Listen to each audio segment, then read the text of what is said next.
안녕하세요. 세상에서 가장 작은 책방 홍대 카페 본점에 있는 원테이블 북스토어 옛다 책방입니다. 네, 격주 수요일에는 정치학자 하승우 선생님과 함께 사회가 강독회를 열고 있죠. 네, 신자유주의 곱하기 노동, 일의 미래에 대해서 생각해보는 시간인데요. 네 번째 책. 데이비드 하비의 신자유주의의 간략한 역사를 함께 나눴습니다. 네, 안 간략합니다. 네, 우리 자유 뭐 이런 단어들은 굉장히 좋은 단어라고 이렇게 생각을 했는데 그 중에서도 신자유주의? 이거 되게 좋은 거 아니야? 라고 여러 가지 생각들을 하게 되지만 과연 그런가? 아니다 라는 그런 이야기들을 하면서 촘촘하게 현실사회를 분석해낸 책인데, 네, 하승우 선생님의 특강 같지 않은 특강 한번 보시죠. 네, 오늘은 데이비드 하비의 신자유주의 볼 건데요. 저는 하비 책 처음 본 게 이제 아까 그만 말씀드린 것처럼 포스트 모더니티의 조건이라는 하비 책이 있어요. 1989년에 나왔던. 생각해 보시면 1989년이 인류사에서 좀 중요한 시기였죠. 이제 현실사회주의권이 막 붕괴하고, 그때 막대 사회적인 논쟁이 뭐가 있었냐면 이제 포스트 모더니즘이 대두되면서 한편에서 현실에 있는 대안이라고 하는 게 붕괴하고, 포스트 모더니즘이 부상하면서 이제 거대 담론, 이 총체성, 이런 거에 대한 이제 부정이 막 이제 시작이 됐을 때, 그때 사람들이 막 이제 동요하기 시작했던 거죠. 어디로 가야 될지 방향은 안 보이는데, 이제 거대 담론은 다, 억압적이다라는 이가 터져나오고 했을 때, 하비가 이제 포스트 모더니티의 조건이라는 책을 쓰면서, 사실은 저는 하비가 그렇게 정리했다고 생각하거든요. 탈근대가 아니다, 이거는. 일종의 근대, 후기 근대. 이 포스트는 마치 포스트 모더니스트의 주장한 것처럼 완전히 이전과는 분리되어 있는 새로운 차원의 이게 아니라, 사실은 이 후기 근대로 이행할 수 있는 물적 토대가 갖춰지면서 이게 이제 전환된 거다라고 이 하비는 얘기를 하고, 그러면서 자기가 제기했던 개념이 뭐냐면 이제 여기도 잠깐 등장하는 게 이제 시공간 압축이라고 하는 개념이 등장을 하죠.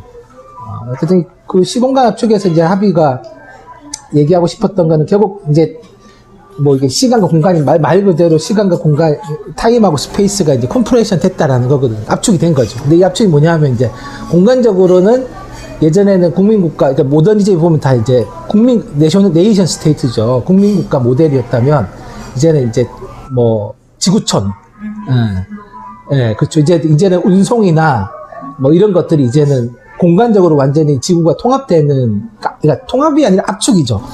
압축이 돼서 가령 미국에서 내릴 결정들이 이제는 바로바로 남미나 아시아나 이런 쪽에 되는 거고, 시간적으로도 이제는 옛날에는 뭔가 결정이 내려지면 그 결정이 전달되고 적용되고 하는 데는 시간이 길게 걸렸는데, 이제는 생산 양식도 그냥 이제 이렇게 생산 공정 바꾸시다 이렇게 딱 얘기하면 그게 바로 착착착착 해가지고 이제 싹 바뀌는, 그러니까 전통적인 컨베이어 벨트 시스템과는 이제 좀 다른 식의 이제 시스템들이 작동되기 시작을 하는 거죠.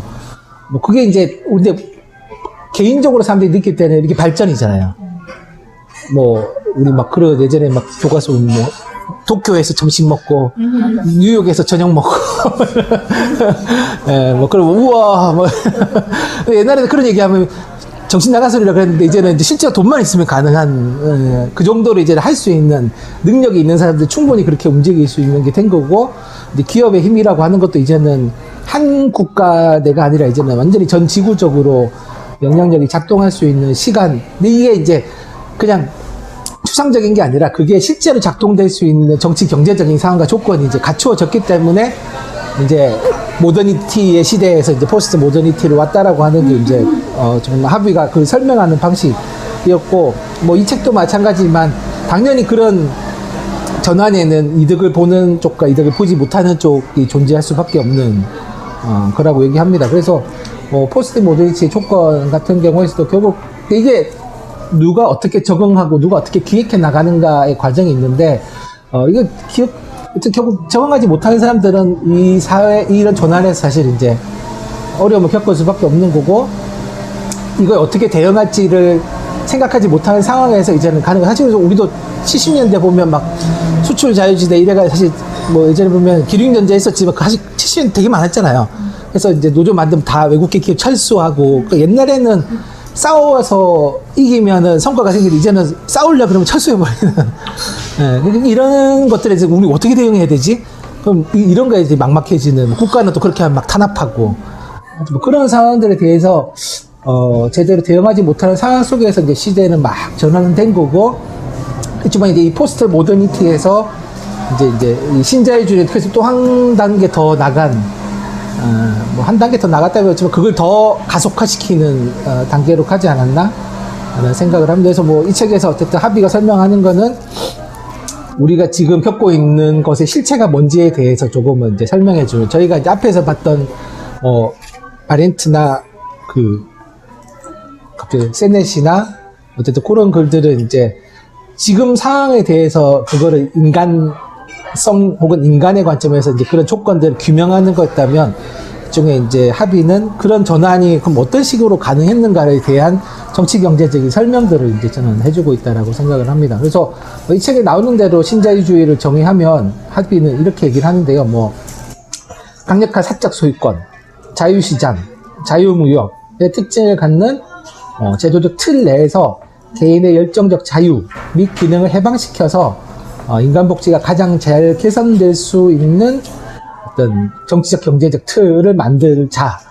그래서 신자유주의도 보면 그런 얘기를 해요. 신자유주의 뭐 이렇게 하면 더욱더 뭐 그 노동자 쓰러지 나오지 이렇게 가면 우리의 이 삶이 이렇게 망할 거야라고 노동자들 삶이 힘들어질까 이렇게 얘기한 게 아니라 이렇게 해야지만 진짜 사회가 살기 좋아질 거다라고 하는 이제 얘기를 한 거고 하비가 거기 덧붙여서 바로 붙이는 말은 국가의 역할은 이러한 실행에 적합한 제도적 틀을 창출하고 보호하는 것이다. 그러니까 기업이 알아서 움직이는 게 아니라 사실은 그런 제도적 틀을 만들고 보호해주는 장치가 굉장히 중요한데 이제 그게 신자유주의 국가라고 하는 거라고 봅니다. 그래서 실질적으로 여기도 보면 하비가 계속 하는 거죠. 신자유주의라고 얘기하지만 실제로 그 예피를 벗기고 보면 그 내부에는 국가가 약해진 게 아니라 굉장히 강력한 국가가 그걸 뒷받침하고 있는 거고 실제로 한국도 보면 IMF 이후의 전환이라고 하는 걸 그냥 모든 게 자연스럽게 기업의 뜻대로 된 게 아니라 사실은 그거를 해주는 국가가 딱 있었던 거죠. 그래서 약간 신자유주의 이 책을 통해서 지금 가장 말하고 싶어 했던 거는 신자유주의 국가를 봐야 된다. 그러니까 이게 기업 자본의 움직임만 보면 되는 문제가 아니라 신자유주의 국가가 어떻게 작동하는지를 사실 봐야 되고 그 국가에 어떻게 변해가는 거를 좀 봐야 되는 거를 되게 중요하게 생각을 합니다. 근데 어쨌든 첫 번째로 볼 거는 왜 이게 됐을까? 사실 그 세네 책에도 보면 유연화가 도입되고 난 뒤에 변화를 다룬 거지 왜 유연화가 됐어? 왜 받아들였지? 이건 설명이 별로 없잖아요.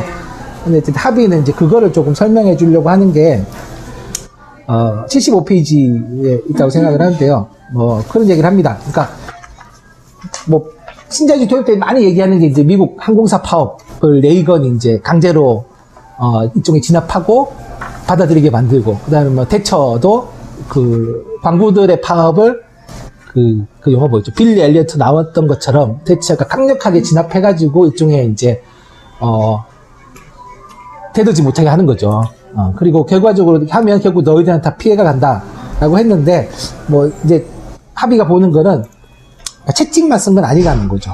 그러니까 집단 행동을 와해하기 위해서 여기 이게 되게 저 중요하게 생각하는데 개인으로서의 노동자에게 제공될 수 있는 수많은 단거도 있었다. 그러니까 노조를 벌이는 대신에 노동자들한테 뭔가 받을 수 있는 것들에 대해서 보장을 한 거고 또 한편에서는 어쨌든 보면 그 세네 책에 나오죠 유연적 전문화라고 하는 게 그 당시에 되게 매력적인 구호였기도 한 거죠. 왜냐하면 노동시장에서 더 큰 자유를 보장해 주겠다. 그때 우리 말씀 우리도 사장이 될 수 있어. 뭐 우리 사주 뭐 이런 거 했던 것처럼 야 당신 언제까지 노동할 거야? 사장해야지. 뭐 이제 이런 것들. 그다음에 더 많은 자유권을 보장해 주겠어. 자 이제는 옛날처럼 뭐 위에서 시키면 까라면 까 이런 식으로 일 안 할 거야. 이제는 팀으로 일할 거야. 이제는 수평적으로 팀에서 결정하고 팀에서 공작을 짜는 거야. 뭐 이렇게 얘기하는 게 어떤 면에서 되게 매력적인 거죠. 그래서 사실은 자본과 노동 모두에게 되게 이건 좀 괜찮은데?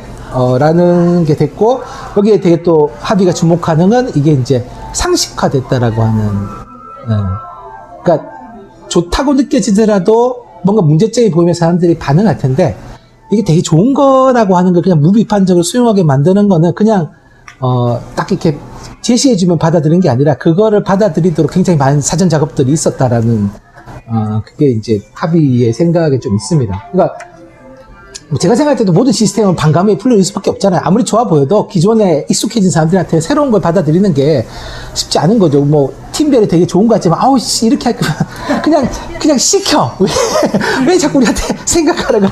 그냥 어차피 시킬 거 그냥 시키란 말이야. 뭐 이렇게 하는 사람들 있잖아요. 근데 어쨌든 상식이 바뀐다라고 하면 이렇게 반응하는 내가 좀 구린 건가? 내가 뒤처진 존재인가? 이렇게 생각하면 그렇게 반응하지 않는다라는 거. 그러니까 결국 뭐냐면 이거는 사람들이 이런 변화라고 하는 걸 되게 자연스럽게 받아들이고 만드는 상식 같은 게 있었던 거고, 뭐 일종의 그 설득하는 과정들이 있었던 거죠. 설득하는 과정 중에 하나가 이제 191페이지에 보시면 그러니까 그때 되게 많은 수사를 썼던 게 레이건도 그렇고 대처도 그렇고 뭐라고 했냐, 이것밖에 답이 없다. 자꾸 다른 선택지는 없나요? 이렇게 다른 선택지는 없어요. 그래서 그 대처가 얘기했던 게 뭐냐면 there is no alternative라고 했었는데 이제 대안은 없어요. 이거 말고는 이게 유일하다라고 계속 이제 했던 거고, 그럼 그게 왜 유일하냐라고 했을 때 뭐 합의를 이렇게 얘기합니다. 어쨌든 이런 그 신자유주의에 의한 지리적 불균등 발전의 변동이 되게 가속화됐고 이런 것들을 통해서 사실은 일정 정도 이득이 생겼다는 거죠. 그러니까 아까 말씀드린 것처럼 이게 희생만 강요했다면 사람들이 안 봐야 할 텐데 이걸 받아들이니까 뭔가 좀 실질적 이득이 있어. 그럼 괜찮은데? 라는 생각을 하게 만들었던 어쨌든 이 시기가 있었던 거예요. 사실은 한국도 보시면 80년대 되게 전두환 포괄적이었지만 사람들이 대충 감내했던 거는 경제가 좋았잖아요. 일종의 그 3조 호황이라고 불려가지고 한국 경제가 잘 나가니까 했고 해서 사실은 노태우가 위대한 보통 사람 하니까 먹혔던 거죠. 경제가 안 좋은데 보통 사람 이렇게 얘기했으면 이게 씨알도 안 먹혔을 텐데, 경제가 좀 되고, 이제 중산층, 이제 중간계급의 시대가 열렸어요. 뭐, 하니까, 그렇지, 우리도 중산층이지. 이렇게 하니까 이제 좀 받아들이게 되는 그런 시기가 있었고, 또 한편에 어쨌든, 그, 대중매체의 힘이라고 하는 게 분명히 존재했던, 그러니까, 뭐, 이런 것들이 왜 필요하고 중요한지에 대해서 끊임없이 사회적으로 학습하는 과정들이 받쳐줬기 때문에, 신자유주의라고 하는 것들에 대한 반감들이 일정 정도 없어지고 설득되게 되는 과정이 있었던 거예요. 한국도 생각해 보시면 세계화, 보시면 세계화가 김영삼 정부 때 나오잖아요. 우리는 이제 네덜란드 농무부와 경제합니다. 뭐 그런 것들이 막 나왔잖아요. 그러면 근데 사실 제가 예전에 조사해 봤는데 김영삼의 세계화선 어떻게 나오게 되냐. 시드니 선언이라고 해서 이제 김영삼이 호주 방문해가지고 시드니에서 이제 세계화를 발표하거든요. 근데 그게 어떻게 하냐면 비행기 안에서 급조된 거예요. 그러니까 생각해보시면 이게 자연스럽지 않잖아요, 세계화. 그래서 사실 그때부터 보면 이제 그렇죠. 막 네덜란드 농부와 경쟁해, 누구랑 경쟁해, 내 경쟁 상대는 누굽니다. 뭐 이게 이제는 옆에 있는 사람들이 아니라 저 멀리 지구 반대편에 있는 보지도 못한 사람들하고 내가 이제 경쟁을 해야 되는 거구나. 생각해보시면 엄청나게 광고했거든요. 그러니까 세계화를 그냥 우리가 받아들인 게 아니라 세계화를 받아들이지 않으면 되게 도태되는 것처럼 이제 엄청나게 사회적으로 학습을 시킨 거죠. 광고도 하고, 정부도 계속 세계화 얘기하고, 기업도 계속 이제 세계화에 맞는, 하고, 사실 그래서 보면 이명박도 맨날 글로벌 스탠다드 뭐 이런 얘기 맨날 하고, 사실 김대중 정부 때도 보시면 신지식인 이래가지고 뭐, 갑자기 심영래가 등장하고, 그래서 그 무슨 영화였죠? 막 그게 등장해가지고 막 한국 영화가 헐리우드를 뭐 이런 얘기들 막. 그래서 뭐 이제 우리는 더 이상 뭐 국내에서 경쟁하지 않습니다. 뭐 근데 사실은 근데 문제는 세계적으로 경쟁해야 되는데 왜 경쟁해야 되는지, 그리고 그 경쟁에서 도태됐을 때 다 이길 수는 없잖아요. 그 경쟁에 대한 보호 장치를 마련하는 게 국가인데 사실 국가가 이제 나서가지고 다 경쟁으로 밀어붙이는 그걸로 가는 거죠. 그래서 사실 한국도 세계화라고 하는 거를 뭐 자연스러운 과정보다 사실 그렇게 이제 세계화는 상식이야, 스탠다드야 라고 하는 과정 속에서 그냥 무조건 따라가야 되는, 그리고 이게 훨씬 더 발전적인 거고, 그리고 또 그때도 계속 그런 거죠. 낙수 효과 얘기했죠. 몇 개가 치고 나가면 결국 이게 다 돌아올 거다라고 하는 형태로 뭐 어쨌든 그렇게 가는 것들이 신자유주의에 결국은 한국도 이제 젖어 들어가는, 사실 그러면서 이제 IMF 오고 하면서 이제 뭐 쑥 하게 되는 건데요. 그런 과정들을 했던 거고, 뭐 당연히 그런 부작용들도 이제 등장할 수밖에 없었던 거고, 뭐 합의가 볼 때도 뭐 미국이나 다른 곳에서도 부작용도 등장하고 사실은 저항도 생기는 거죠.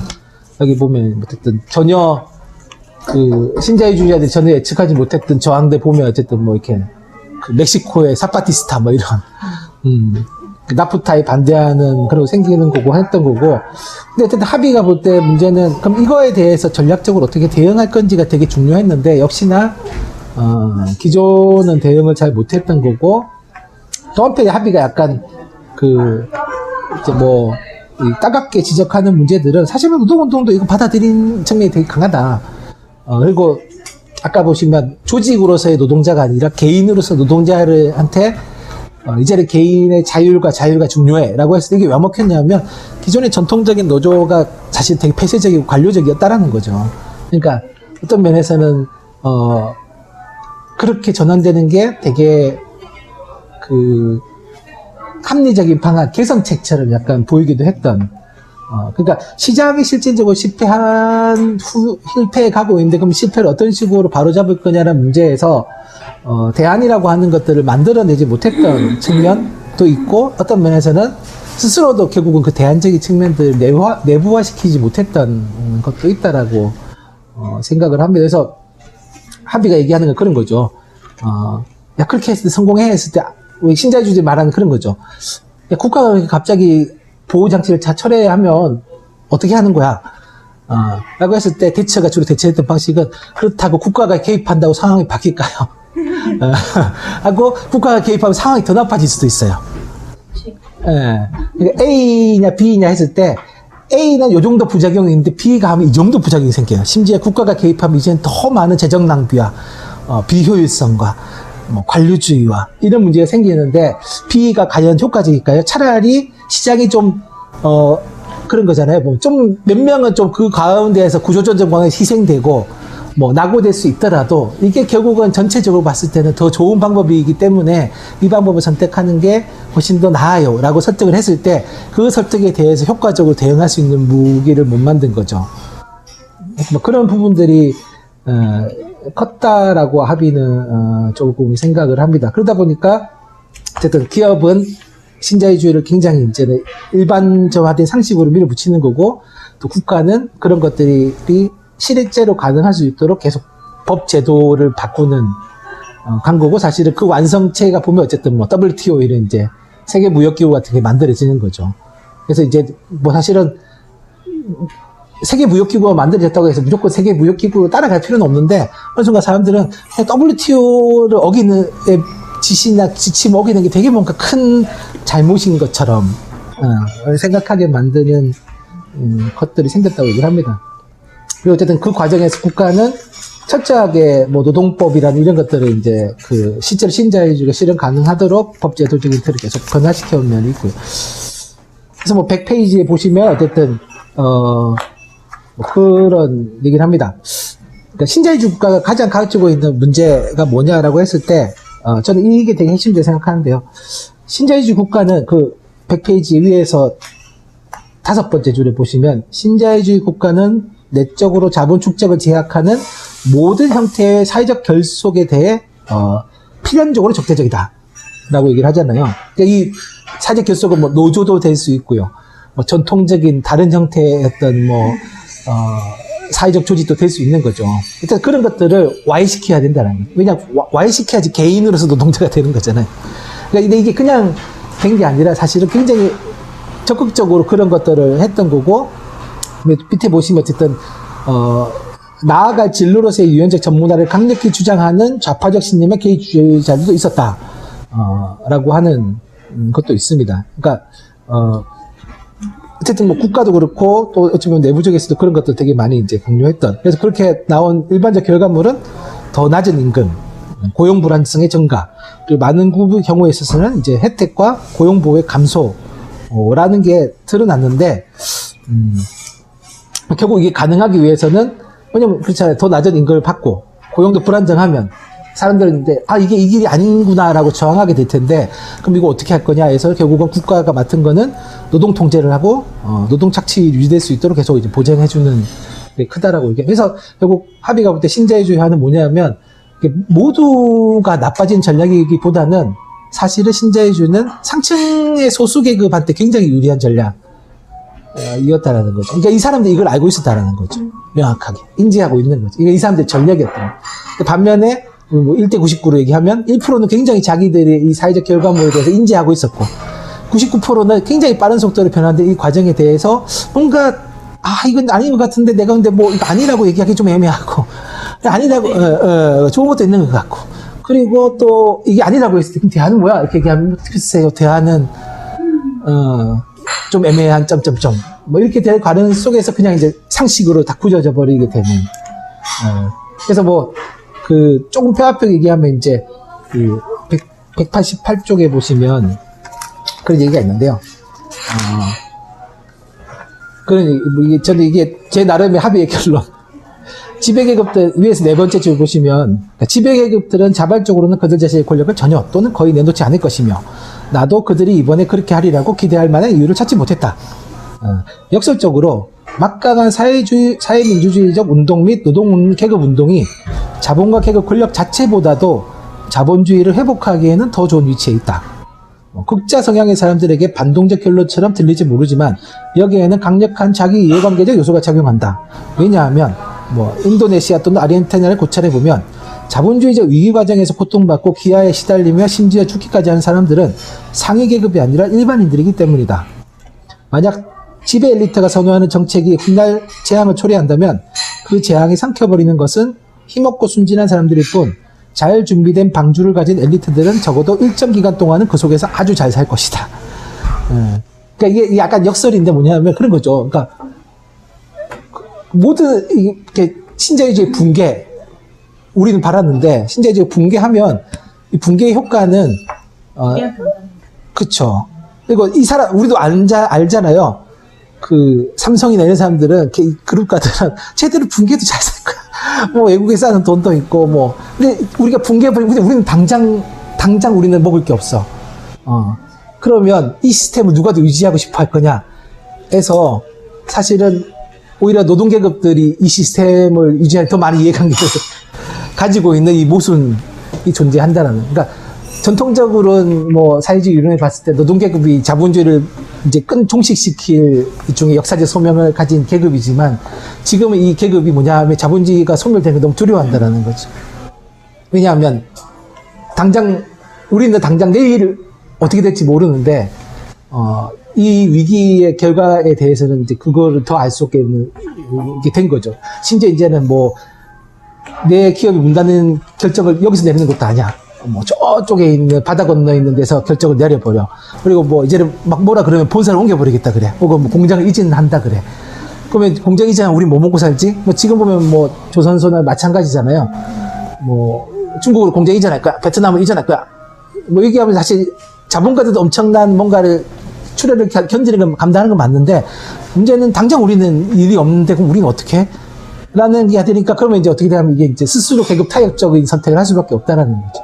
공장 이전하지 않는 대가로 얼마를 감축할 거냐 뭐 이런 거에 동의하게 되는.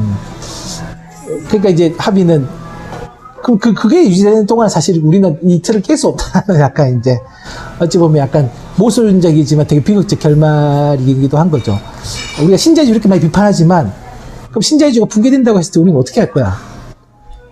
신자유주의에 대한 부드러운 전환에 대한 없다라면 그럼 우리는 그 시기를 어떻게 할 거야? 고난의 행군의 시기를 어떻게 버틸 거야?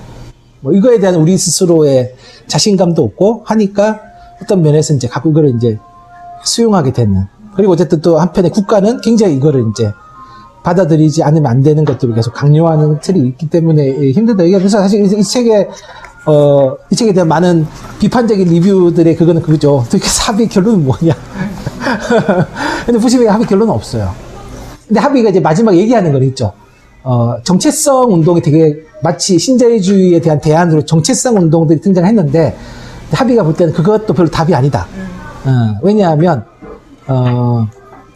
이 신자유주의 국가와 대항해야 되는데 이 제도적 틀을 형성하고 붕괴시키거나 바꾸는 전환의 운동은 굉장히 집단적이고 조직적인 힘들을 원하고 사실은 이거는 어떻게 싸우는가의 문제가 아니라 어떻게 규칙을 새로 만들 거냐가 되게 중요한데 규칙을 새로 만드는 거는 되게 집단적으로 조직된 힘이 아니면 어렵다라는 거죠.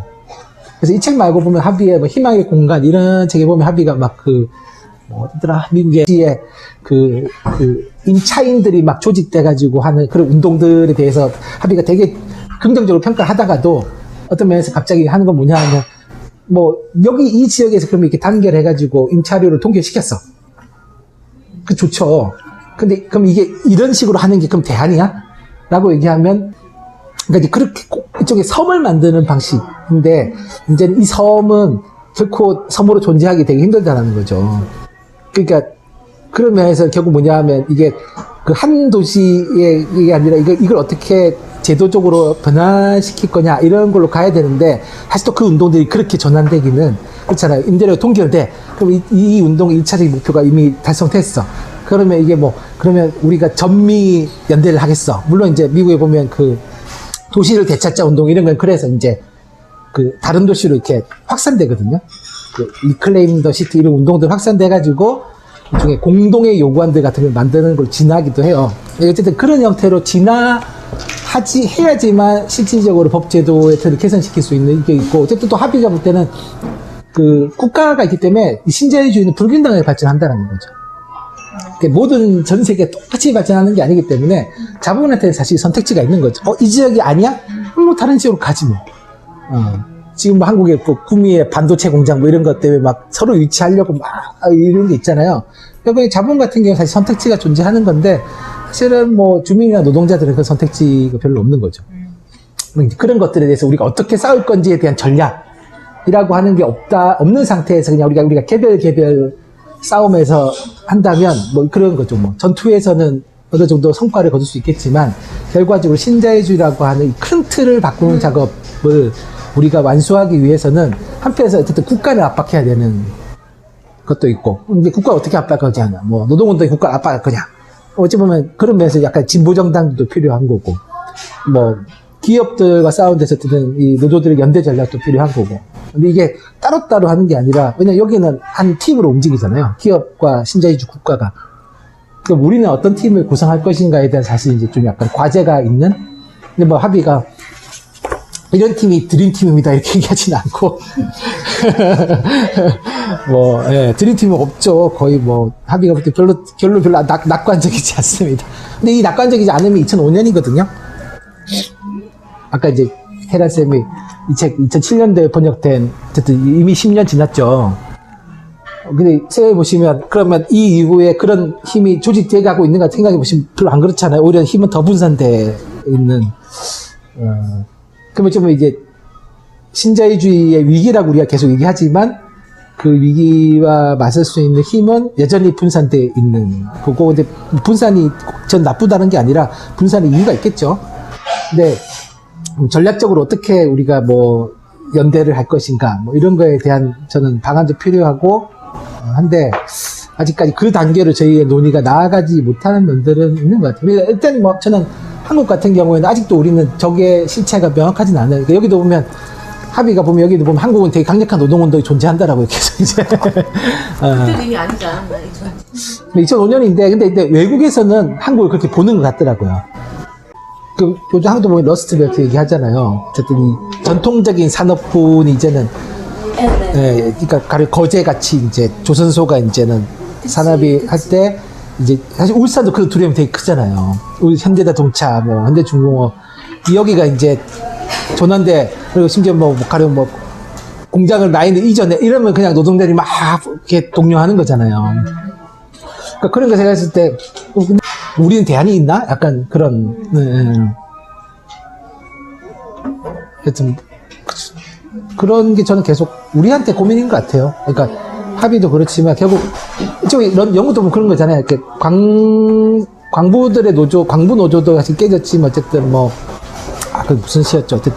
대표적인 전통적인 제조업 도시들이 확 쇠락하잖아요. 미국도 보면 이제 전통적인 자동차 산업이나 이런 쪽이 확 쇠퇴하면서 그러면서 어쨌든 거기는 말씀하신 대로 뭐 약간 또 뭐 지역적인 대안을 조직하려고 하는 흐름들이 좀 있었고, 뭐 루카스사 뭐 이런 것도 항공사가 망하니까 이걸 어떻게 라인을 재설계해서 만들까 이런 논의가 있었는데 사실 그에 비하면 한국은 그런 논의조차도 잘 안 되고 있는.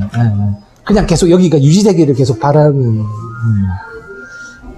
그러니까 그러면서 신자유주의는 되게 싫고, 신자유주의는 되게 싫은데 신자유주의 기업은 필요해. 이런. 그리고 어쨌든 이 유연적 전문화가 우리를 어떻게 파괴해가지도 않은데 유연적 전문화가 아닌 다른 형태의 생산 방식이 가능해? 라고 물어도 우리는 그거에 대해서 답을 지금 못하고 있는 그 단계에 저희가 좀 가지고 있는 어려움들이 있는 것 같습니다. 어쨌든 그런 과정들처럼 이제 보여주는 거에 되게 합의가 가지고 있는 장점들이 있고, 또 자본의 전략이 항상, 그러니까 불균등하다라고 하는 건 결국 뭐냐 하면, 뭐, 국가의 태도와, 그 다음에 내부적인 조직화의 정도에 따라서 바뀐다라는 거잖아요. 그럼 사실은, 우리는 그렇다면 지금 이 속에서 어떤 식으로 가고 있는지, 사실 뭐, 경제 활동이나 어쨌든 뭐 GDP 규모 같은 건 한국이 이미 세계에서 낮지 않잖아요.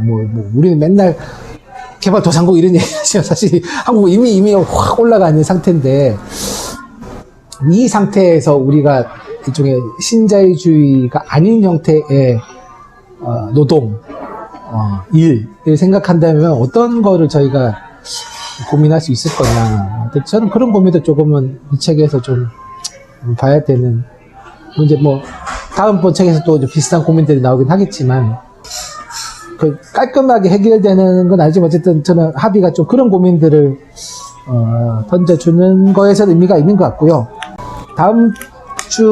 다음번에 볼 책은 이제 한국에서 실제로 어떻게 이게 진행이 됐었나. 어쨌든 그러니까 우리는 그냥 IMF가 구조조정 공고안 내고, 그래서 김대중 정부 그걸 받았고, 그래서 일종의 구조조정이나 어쨌든 뭐 이런 파견이나 이런 것들이 다 이제 합법화되는 과정을 겪었다. 그래서 일정 정도는 우리가 어쨌든 그 구제금융에서 벗어나기 위한 조건부 희생, 뭐 사회적으로 지금 합의된 고통 뭐 이렇게 했는데, 어쨌든 그 책을 보시면 사실 이제 그것도 되게 웃기죠. 미국에서는 자료가 공개됐기 때문에 그 책이 나왔거든요. 그러니까 미국에서 공개된 자료를 토대로 이렇게 어떻게 협상했는가를 이제 쭉 쓴 책이에요. 그래서 그걸 보시면 실제로 뭐 저희가 알고 있는 협상 과정하고 다른 부분 되게 많고, 한국에서 신자유주의라고 하는 게 어떻게 이렇게 되게 보편적으로 받아들였을까에 대한 좀 저희가 이해를 할 수 있어서 다음번에는 지주현 쌤의 그 책을 좀 읽고 얘기를 나누면 어떨까 싶습니다.